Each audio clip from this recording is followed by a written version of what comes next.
Welcome. I wanted to spontaneously do another live video. I've been enjoying these.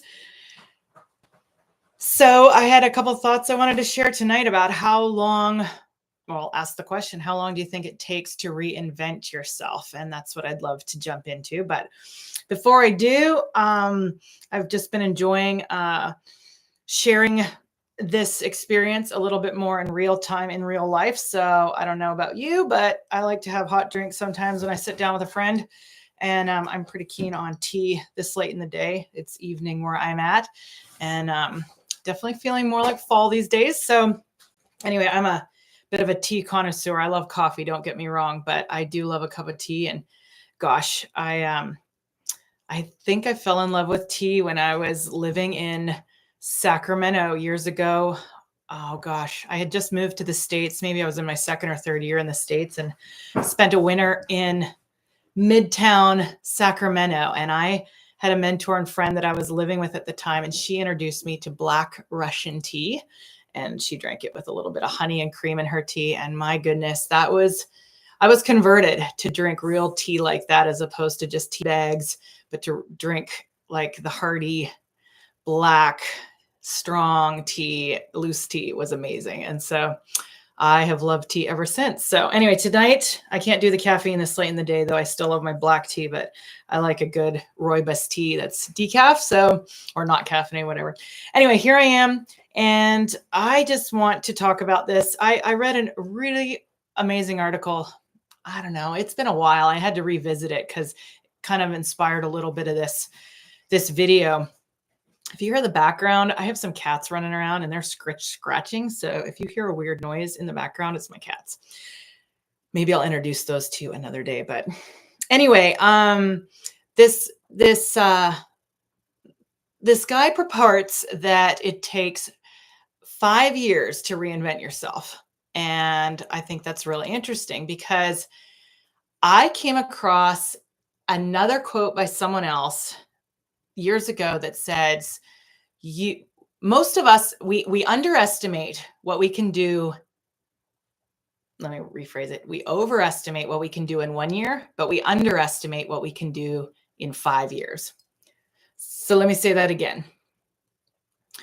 We overestimate what we can do in 1 year, but we underestimate what we can do in 5 years. And I found it really interesting that this article, I think it was published on Medium originally. Pretty certain it was a guy named, I don't know how to pronounce it, but James Altucher. I'll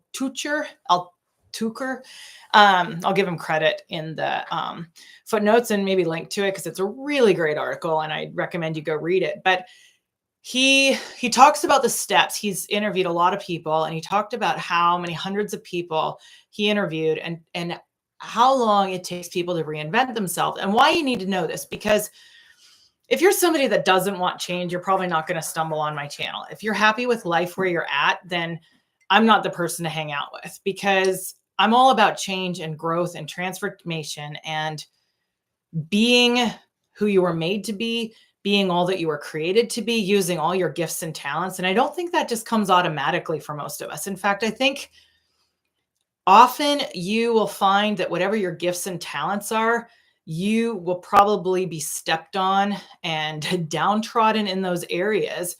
And you will have to probably fight to get to ground zero in the areas that you were gifted in. And not everybody has this struggle, but you'll find that the people that actually struggle the hardest and struggle the most end up becoming some of the people that make the biggest difference in the world. And so in all my challenges and battles through life, that's part of how I fueled myself through the difficulties. And I've had my share of difficulty. And so if you're somebody that is wanting to grow, then you're probably not satisfied exactly where you are right now. You're probably looking for change. You're probably looking for, hold on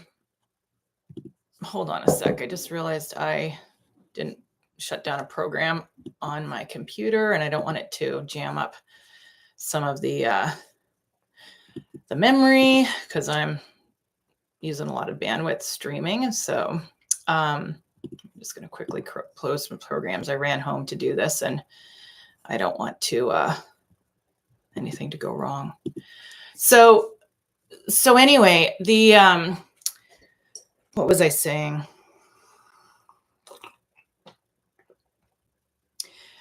If you want to create the life of your dreams, it might involve reinventing yourself.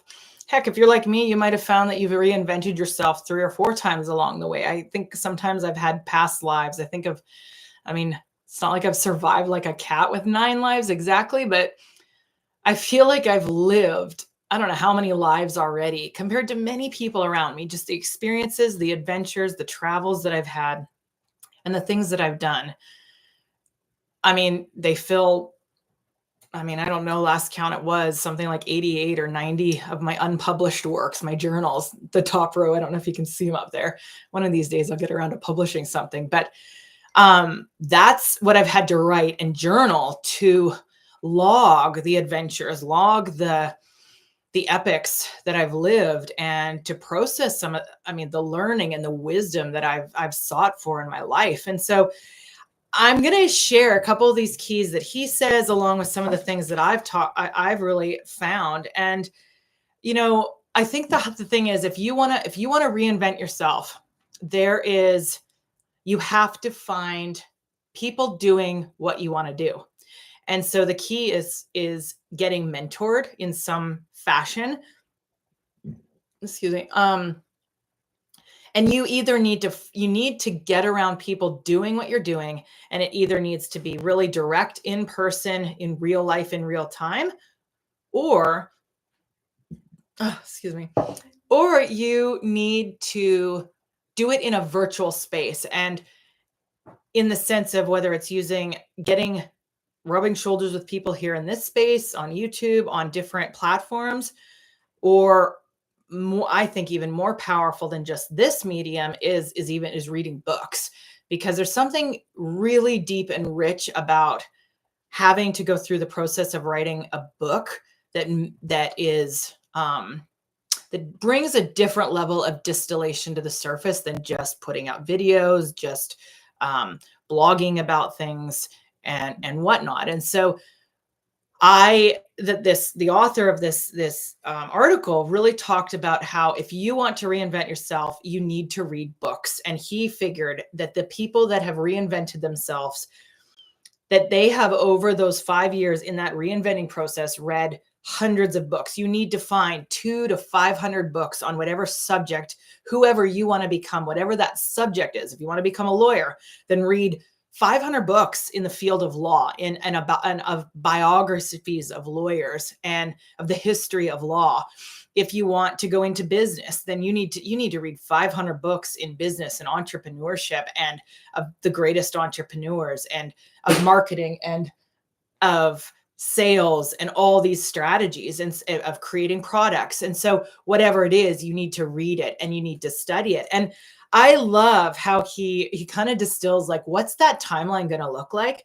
The first year, you're going to be flailing, you're going to be studying, and you're going to be doing. That's really all it's going to come down. You're going to be trying. You need to start doing whatever it is you're doing. You need to continue studying, but you need to find a way to begin to move in that direction of your dreams.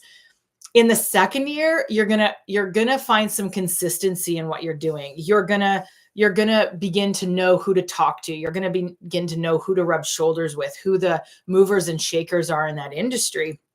And really at that point, you're going to somewhat know the lay of the land. And it's true. It's funny because I've just been thinking about showing up in this arena and what it is to do videos, even on this platform. And I had to embrace, there's a phrase in circles I've been in where it's thrown out, the idea of beginner's mind. In order to reinvent yourself, you have to come at it. You have to have absolute humility, like you know nothing. It doesn't matter what your successes were. It doesn't matter who you were in the past. It doesn't matter what your titles were. If you're reinventing yourself, then you are nobody. You have to humble yourself and show up as if you have no recognition, you have no authority, you have no credibility, you have nothing to bring to the table. You are starting from scratch. And so it was hard to show up in this space. We have 3 successful businesses, and, we're semi-retired in one fashion. We work, seasonally when we want to. And we I knew I wanted to go to the next level. I wanted to build this aspect of my business for a while, and just I've had a heart to encourage and challenge people and use my gift of speaking and storytelling for years. And so I wasn't satisfied where I was with it and wanted to go to the next level. But showing up in this space online is intimidating. You have to learn a whole new skill set of in it all. And so here I am, I'm doing this, but it's so funny in reading and contemplating the idea of what it takes to reinvent yourself. There's this element of, I've heard other people talk about how the learning curve in life is basically going from being unconsciously incompetent, meaning you don't know what you don't know, to becoming consciously competent. This is a tongue twister, meaning you now know what you don't know. So now you know the lay of the land, you know the people, you're doing some of it.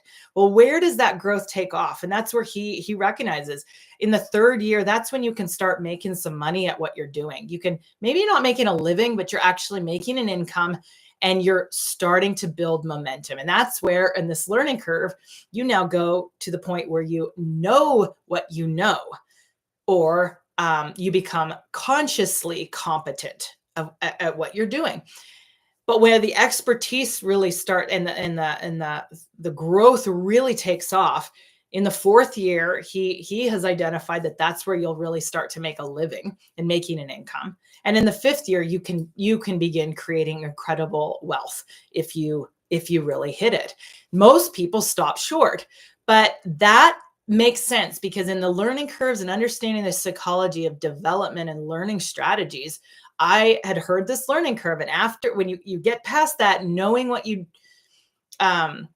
know or becoming consciously competent, you hit a place where you become even unconsciously competent. You don't even know what you do know. And that's where you become an expert. And it's rare that an expert can break it down for somebody that's a beginner. Those are the good people that are great trainers and great instructors, because they really figure out how they came to that place of expertise. And so he, in all his years of studying these people that have gone through these transformations, it's not going to take more than 5 years, but you're not going to do it faster either. And that was really interesting that he really, it doesn't take longer and it won't take less was something he said.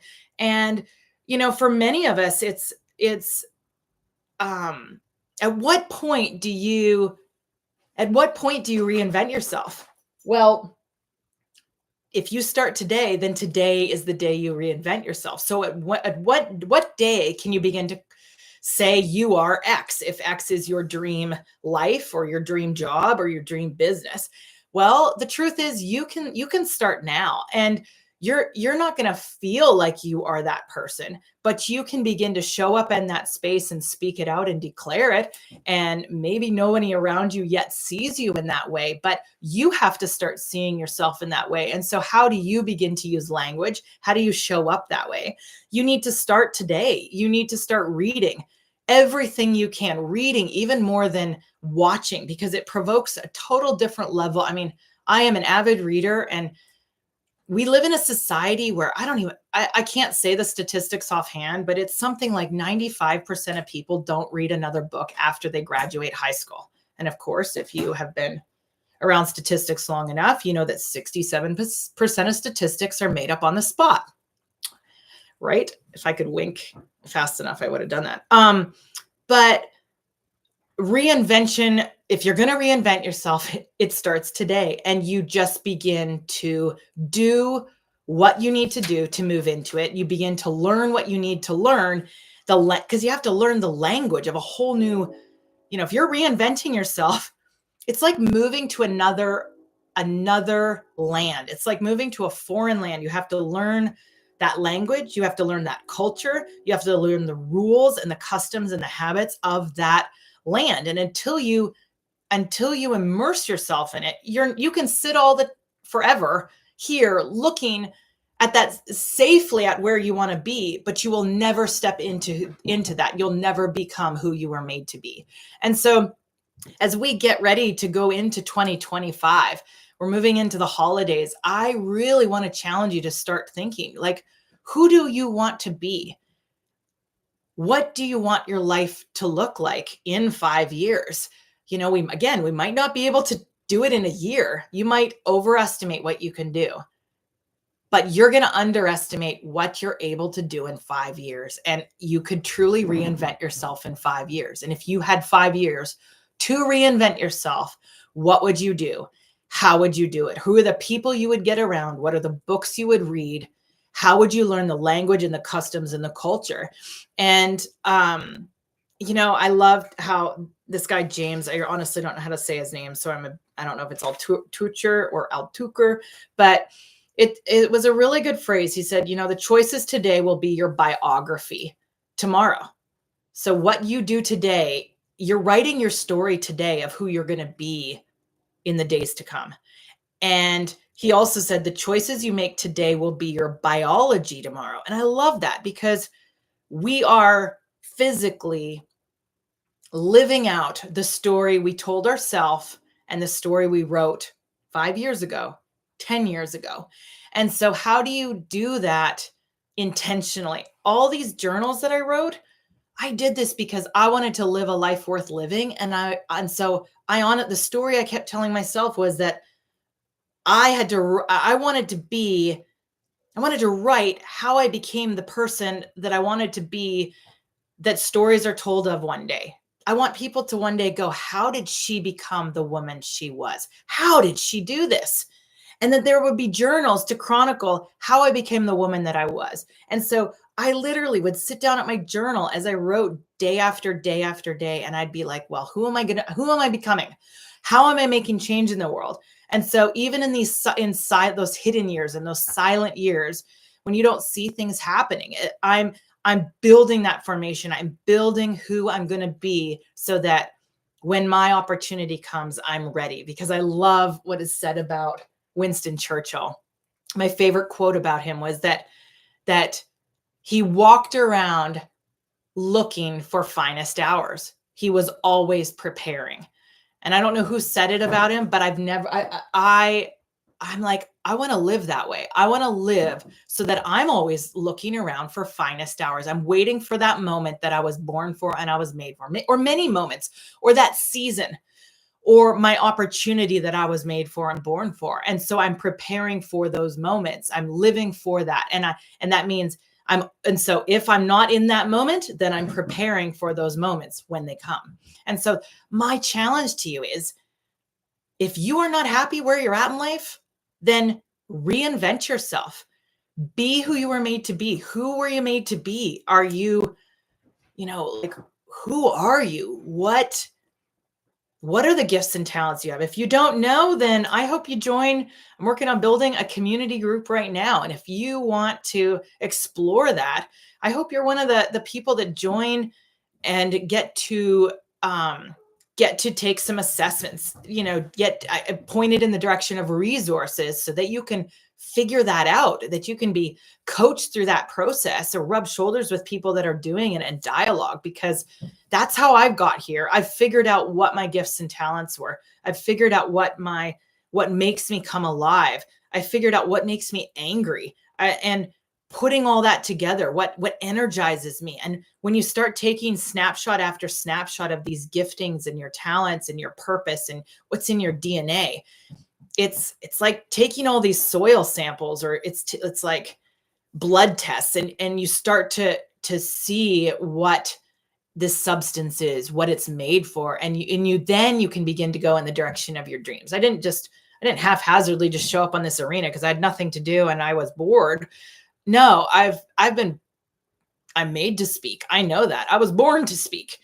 I've been telling stories since I could breathe. I've been sitting with storytellers since I can remember. I would choose to sit with my dad, who was the best, until I married my husband, with the best storyteller I knew. And when all the other kids or cousins or people would go outside and go playing, and my dad and the adults were sitting there talking, I would sit at my dad's feet, leaning on his knee, or sitting as close as I could. And I would eat and drink the stories he would tell, because he could tell stories you wouldn't like. They were amazing. And my dad had lived a life. Most people did not even believe my dad was telling true stories, because their worlds were so small that they could not even fathom that he had actually done half the things that he told stories about. And he was a storyteller. And so I've been drinking in stories and eating stories since I could, I mean, since I was knee high, basically. And again, that's one of the reasons I fell in love with my husband.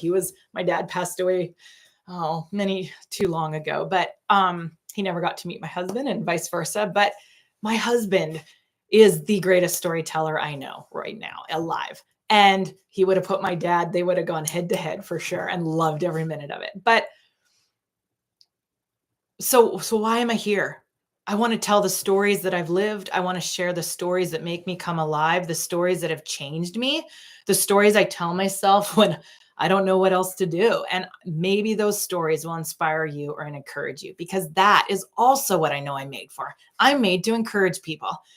I'm made to energize people. I'm made to mobilize people. And I'm made to bring people to a point of action, because, I mean, for example, one of my favorite quotes is, I'm not a sheep. I think Og Mandino said it in, which book was it? Maybe The Greatest Salesman in the World. I don't know which book it was, but he said, I am not a sheep waiting to be prodded by my shepherd. I am a lion, and I refuse to walk, talk, and sleep with the sheep. And so that's who I am. I'm a lion, and I'm made to mobilize lions and help people see the lion in them. If you've never seen the little movie, the most cute, amazing little film called Lambert the Sheepish Lion, it's worth going and watching. And if you have kids, finding it. And they sing a silly, silly song in it. I'm going to embarrass myself and probably sing it a line or two right now, but it goes something like this. Lambert, the sheepish lion, Lambert, the sheepish lion, da da da da da da da. And I won't sing the rest, but these sheep make fun of this lion because he was born with the sheep, and he didn't know he was a lion until the day came that he realized he was a lion. And he was able to protect the sheep. And it's a 10-minute video. I don't know when it was made, 20, 30 years ago or more, maybe even black and white. I don't even know, but it is a beautiful picture of what I've always known I am, and I want to help other people step into and become. So if you show up and hang out on this channel for any amount of time, it's not just, the tagline is the power to get wealth. And yes, we're exploring what provision and what the Bible says about wealth, what God thinks about wealth, what do we do with our money? What is money? How is it related to the spiritual realm? But in order to see money and be able to, radical generosity is one of the things I live by. But in order to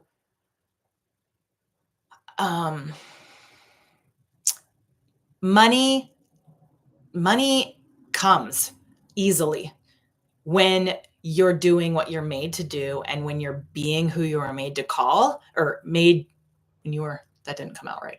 When you're doing what you were made to do and being who you were made to be, money, when you're serving people, money is a byproduct of that. And it's it can come easily.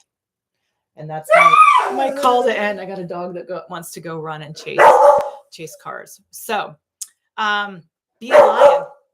Here, come here. Come say hi to everybody. Come here.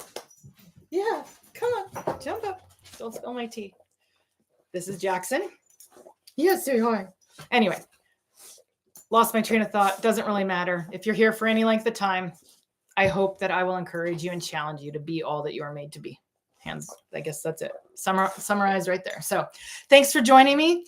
I hope to see you again soon. And I'm blown away by how many of you have been watching these videos and how quickly this channel has been growing. It's been just a delight to show up in this space and challenge you and encourage you. So hope to do more of it on a regular basis. And I'm planning a live video for Sunday.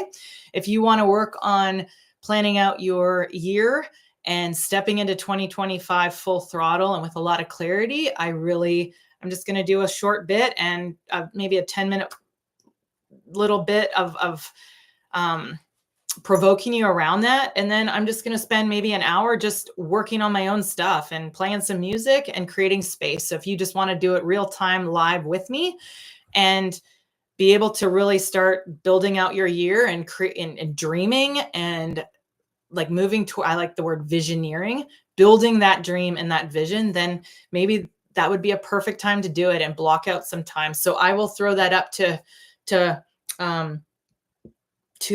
reserve the, like I'll schedule a time for Sunday and hopefully it'll fit with yours and we can meet and maybe I'll get to check in with you and some of you can throw up where you're at in the world watching. It makes this so much more exciting and fun for me. So thank you. I hope you have a great evening or day wherever you are in the world. We'll see you again.